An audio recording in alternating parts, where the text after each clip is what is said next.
July 19, 1943. The Sicilian countryside bakes under Mediterranean sun as Staff Sergeant Tom Cutler watches a Panzer IV crest the ridgeline 800 yards distant. His Sherman tank, designated Thunderbolt, sits hull down behind a stone wall near the village of Agira. The German tank's turret traverses, searching. Cutler's gunner, Corporal Eddie Vasquez, already has the enemy centered in his telescopic sight. Identified, Panzer IV, Vasquez calls out. Fire when ready, Cutler responds. The 75mm gun roars. The armor-piercing shell crosses the distance in under 2 seconds and strikes the Panzer's frontal armor with a sound like a hammer on an anvil. The shell ricochets skyward, leaving nothing but a bright scar on German steel. Vasquez fires again. Another ricochet. The Panzer's gun flashes. An 88mm shell punches through Thunderbolt's frontal armor like it's made of cardboard. The driver dies instantly. The bow gunner screams. Cutler drags Vasquez from the turret as ammunition begins cooking off, transforming their tank into a funeral pyre. This scene repeats itself across Sicily throughout July 1943. American M4 Sherman tanks, the backbone of armored divisions, face German Panthers and Tigers with guns that simply cannot penetrate enemy armor at combat ranges. The 75mm gun, adequate against earlier German tanks in North Africa, becomes obsolete almost overnight. The mathematics are brutal. A Sherman must close to within 200 yards to reliably penetrate a Panther's frontal armor. A Panther can destroy a Sherman from 2,000 yards. American tank crews call it murder. They're not wrong. 1st Armored Division loses 23 Shermans in a single week near Gela. The casualty reports flowing back to divisional headquarters paint a grim picture. American tankers, trained and confident, find themselves outgunned, outranged, and dying in burning steel coffins. Senior commanders convene emergency meetings. Equipment officers draft urgent requests for better tanks, better guns, anything. But new tank designs remain years away from production. Upgraded guns require factory modifications impossible to implement in the field.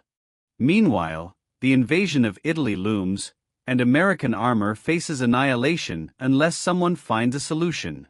What these commanders don't know is that at a maintenance depot outside Palermo, a 29-year-old tank mechanic named Vinnie Caruso is staring at a destroyed German Panzer with an idea that violates every regulation in the Army's technical manual, an idea that will be called mechanically impossible by ordnance officers, an idea that will turn a crippled Sherman into one of the most feared tanks in the Italian campaign. The M4 Sherman enters service in 1942 as a triumph of American industrial engineering. Easy to manufacture, mechanically reliable, and available in vast numbers, it represents the arsenal of democracy's answer to armored warfare. The 75mm M3 gun mounted in its turret fires a 15-pound armor-piercing shell at 2,030 feet per second. Against German Panzer IIIs and early Panzer IVs in North Africa, this proves adequate. Against the newer generation of German armor appearing in 1943, it's hopelessly inadequate. The problem is physics. Armor penetration depends on the kinetic energy of the projectile, a function of mass and velocity. The 75mm gun's relatively low velocity and modest projectile weight mean it cannot generate sufficient energy to defeat the thick, sloped armor of Panthers and Tigers. At 500 yards, a Sherman's armor-piercing round will penetrate approximately 68 mm of armor plate. A Panther's frontal armor measures 80 mm at a 55-degree slope, effectively doubling its resistance. The Sherman's shell bounces off. The German 75mm KwK 42 gun mounted on the Panther, by comparison, fires a heavier shell at 3,068 feet per second. It penetrates 138 mm of armor at 500 yards. A Sherman's frontal armor measures only 51 mm. The German gun doesn't just penetrate, it overpenetrates, the shell passing completely through the Sherman with enough energy remaining to kill the crew and ignite ammunition. Combat statistics tell the story in blood. Between July and September 1943, 1st Armored Division reports a loss ratio of 4.2 Shermans destroyed for every German tank knocked out. In some engagements, the ratio climbs to 8-1. Tank crews refer to Shermans as Ronsons, after the cigarette lighter advertised as Light's first time, every time. The name isn't affectionate. Army Ordnance Department recognizes the crisis. Engineers propose the 76mm gun as a replacement, offering improved penetration. But retrofitting existing Shermans requires complete turret replacement, a factory-level modification requiring months. New production Shermans with 76mm guns won't reach Italy until mid-1944. Proposals for the 90mm gun remain in the design phase. American tankers need a solution now, not next year. They need it before the invasion of mainland Italy turns into a massacre. Technical Sergeant Vincent Caruso grew up in the Bronx, son of an Italian immigrant machinist who ran a small automotive repair shop. Vinnie learned metalworking before he learned algebra, spending afternoons in his father's shop fabricating custom parts for temperamental engines. He dropped out of high school at 17 to work full-time when his father's health failed, becoming the youngest master mechanic in the shop. When war came, he enlisted in the Army, hoping to work on tanks rather than automobiles. The Army assigns him to the 1st Armored Division Maintenance Battalion as a tank recovery specialist. His job involves retrieving damaged Shermans from battlefields, assessing damage, and either repairing them or cannibalizing them for parts. It's dirty, dangerous work performed under artillery fire while German snipers search for targets. Caruso proves exceptional at it. He possesses an intuitive understanding of mechanical systems, an ability to look at twisted metal and shattered components and envision how they function before destruction. By July 1943, he's recovered over 60 destroyed or damaged tanks. He's seen every way a Sherman can die. Penetrations through frontal armor. Turret hits that decapitate crews. Side shots that ignite ammunition racks. He's pulled dead men from burned-out hulls enough times that he's stopped counting. What distinguishes Caruso from other mechanics isn't just his technical skill. It's his refusal to accept that American tanks must be death traps. July 23, 1943. Caruso supervises recovery of 3 Shermans destroyed in an engagement near Enna. All 3 show the same pattern, frontal hits from long range that their guns couldn't answer. As his crew winches the wrecks onto trailers, Caruso walks the battlefield and finds the destroyed German tank responsible. It's a Panzer IV equipped with the long-barreled 75mm KwK 40 gun, the improved version that's causing so much trouble. The Panzer took a lucky hit through a vision port, killing the crew but leaving the gun largely intact. Caruso stares at that German gun for a long time. Then he looks back at the destroyed Shermans. An idea begins forming, audacious and probably impossible, but refusing to leave his mind. The German gun is 75mm, same caliber as the Sherman's gun. But it's longer, more powerful, and it clearly works. What if he could mount it in a Sherman turret? The technical challenges seem insurmountable. The German gun is longer and heavier, requiring different recoil mechanisms. The mounting systems are completely incompatible. The ammunition is different. The fire control systems don't match. Any competent engineer would dismiss the idea immediately as impractical. But Caruso isn't an engineer. He's a mechanic who learned his trade making mismatched parts work together in Bronx automotive shops. He decides to try. Caruso needs help. He finds it in Corporal Jake Morrison, a welder from Detroit who worked in automotive plants before the war, and Private First Class Luis Hernandez, an armorer who understands fire control systems. On July 25, after the day's official maintenance work ends, Caruso assembles them in a corner of the depot. "I want to mount a German gun in a Sherman," he says without preamble. Morrison's eyes widen. "That's completely against regulations. We'd be court-martialed." "Maybe. But right now our guys are dying because they can't punch through German armor. This gun can." He gestures at the salvaged Panzer IV sitting in the scrapyard.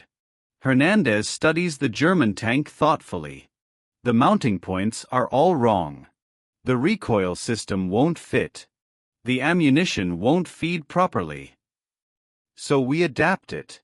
Fabricate new mounts. Machine new parts. Make it work."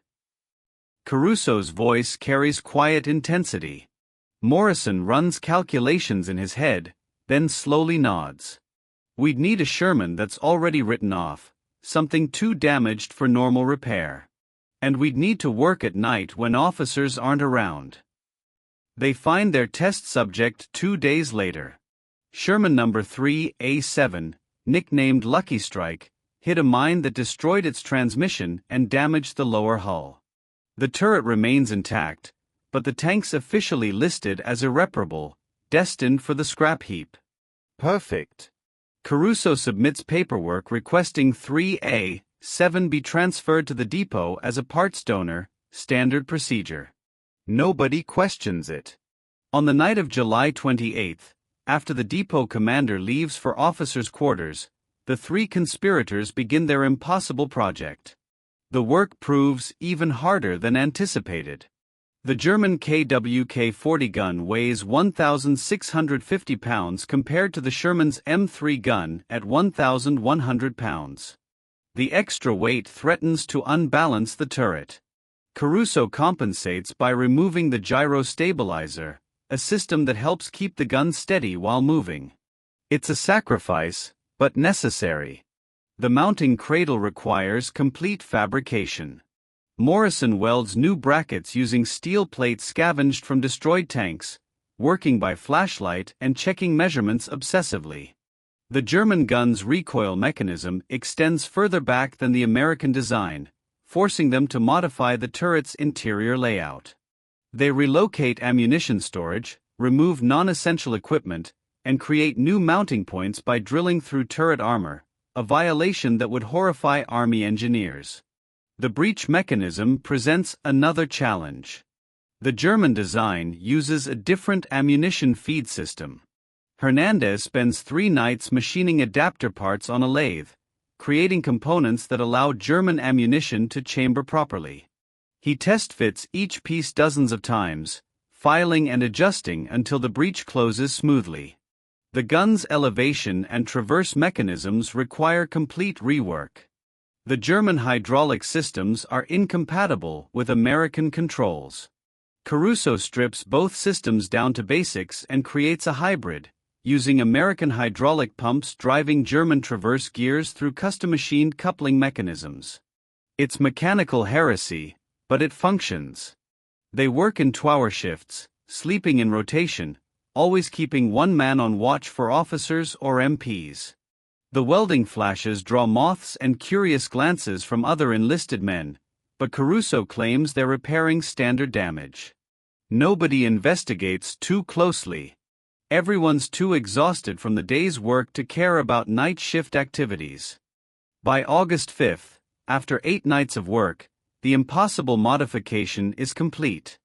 The German KwK 40 gun sits mounted in Lucky Strike's turret, looking almost natural except to close inspection. The welding is crude but strong. The custom parts fit together with the kind of precision that comes from trial and error rather than engineering drawings. Caruso loads a captured German armor-piercing round, aims the gun at a nearby hillside, and fires. The recoil nearly tears the turret off its ring. The custom mounting brackets crack. Morrison's welds hold, but barely. They spend another 2 nights reinforcing everything, adding more brackets, distributing stress more evenly. The second test fire goes better. The third test actually works properly. By August 10, Lucky Strike can fire its German gun without shaking itself apart. The secret lasts exactly 3 more days. On August 13th, during a routine depot inspection, Captain Robert Sterling, the battalion maintenance officer, discovers Lucky Strike sitting with its German gun prominently visible. He nearly drops his clipboard. Sergeant Caruso, Sterling's voice could cut glass. What in God's name is that?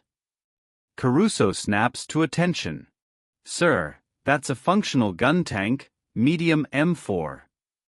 That's a German gun on an American tank, which violates about 17 different Army regulations. Who authorized this? Nobody, sir. I took the initiative to improve our combat effectiveness. Sterling's face turns an impressive shade of red. You took the initiative. Sergeant, you don't take initiative with armored vehicles. You follow technical orders. This tank is supposed to be scrapped, not turned into some kind of Frankenstein's monster. I should have you court-martialed for destruction of government property. Word of the confrontation spreads through the depot within hours. By evening, Lieutenant Colonel Thomas Briggs, the battalion commander, arrives to inspect the modified tank personally. He walks around Lucky Strike 3 times, studying the gun mount, the modified turret, the custom fabrication work. Caruso stands at rigid attention, expecting arrest. Finally, Briggs speaks. Does it work?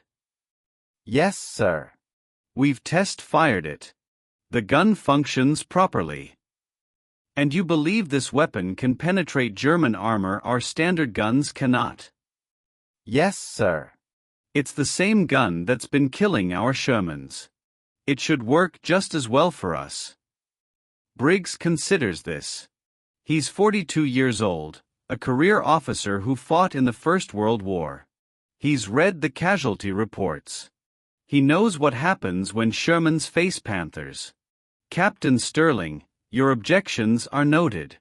However, I'm more interested in whether this modification might save American lives than whether it violates peacetime regulations. Sterling protests. Sir, we have no engineering analysis, no safety testing, no approval from Army ordnance. If something goes wrong, then men die, just like they're dying now because our guns don't work. Briggs cuts him off. Sergeant Caruso, I'm giving you 48 hours to make this tank fully operational. If it performs in combat, we'll consider expanding the modification. If it fails, you'll face disciplinary action for unauthorized modifications. Understood. Yes, sir. August 15, 1943. Lucky Strike, now redesignated and assigned to an understrength tank platoon, rolls north toward the town of Adrano where German forces have established a strong defensive position. The crew is skeptical. Sergeant Mike Donovan, the tank commander, inspects the German gun with obvious doubt. This thing gonna blow up when we fire it? He asks Caruso, who rides along as unofficial technical advisor. Only one way to find out, Caruso replies, projecting more confidence than he feels. The engagement begins at 0930 hours. 3 Shermans advance along a valley road when a Panther appears on the ridgeline 1,200 yards distant. The 2 standard Shermans immediately reverse, knowing their guns are useless at this range. Donovan hesitates, then orders his gunner, target tank, 12 o'clock. The gunner, Corporal Tim Fletcher, centers the Panther in his sight. The longer German gun actually improves his targeting picture, providing better magnification. Identified. Fire. The KwK-40 roars. The armor-piercing shell crosses the distance in less than 2 seconds and strikes the Panther's turret face. Unlike American shells, this one doesn't ricochet. It punches through, detonates inside, and blows the Panther's turret completely off the hull. The German tank erupts in flames. For a moment, everyone in Lucky Strike sits in stunned silence. Then Fletcher starts laughing, a slightly hysterical sound. Holy Mary Mother of God, we killed a panther. We actually killed a panther. 2 hours later, during the same engagement, Lucky Strike destroys a Panzer IV at 900 yards and forces another to withdraw with a non-penetrating hit that damages its track. The tank's crew returns to base that evening loud, celebrating, and very much alive. Word spreads through 1st Armored Division faster than official communications ever could. A Sherman killed a Panther from the front. American tankers, accustomed to feeling outgunned and helpless, suddenly see possibility. Colonel Briggs convenes a meeting that evening with division staff officers. He brings Fletcher's gun camera footage, showing the Panther kill in explicit detail. The engineering officers raise immediate objections about unauthorized modifications and safety concerns. The operations officers see only results. One modified Sherman achieved what entire platoons of standard Shermans cannot. The argument reaches Major General Orlando Ward, commanding officer of 1st Armored Division. Ward reviews the footage, reads Briggs' report, and makes a decision that prioritizes combat effectiveness over bureaucratic procedure. How many of these modifications can we produce? He asks. Briggs looks at Caruso. Sir, with proper support and materials, maybe 1 tank every 4 days. You have 1 week to modify 4 tanks. If the results match today's performance, we'll expand the program. Ward turns to his engineering staff. And somebody get proper documentation of this modification. If it works, other divisions will want it. What follows is organized chaos. Caruso becomes an accidental instructor, teaching depot mechanics the techniques he improvised. The division scours battlefields for destroyed German tanks with intact guns. Supply officers quietly acquire additional German ammunition from captured stocks. Within 3 weeks, 1st Armored Division operates 12 Shermans equipped with German guns. The tactical impact proves immediate and significant. Tank platoons with modified Shermans can engage German armor at ranges previously impossible, forcing German tankers to adopt more cautious tactics. American tank losses in engagements involving modified Shermans decrease by approximately 40% compared to standard Sherman units. More importantly, crew morale transforms. Tankers no longer feel helpless. They have a weapon that works. The modification spreads beyond 1st Armored Division, though never officially. Mechanics from other divisions visit the depot, take photographs, copy Caruso's techniques. By October 1943, an estimated 30 to 35 modified Shermans operate across Italy.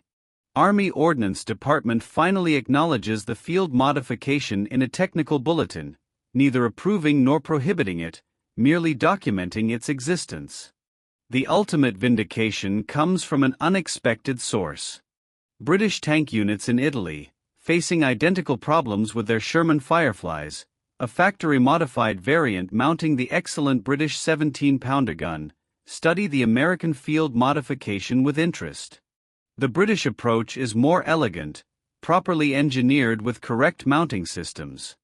But Caruso's improvised solution proves the concept months before official variants arrive.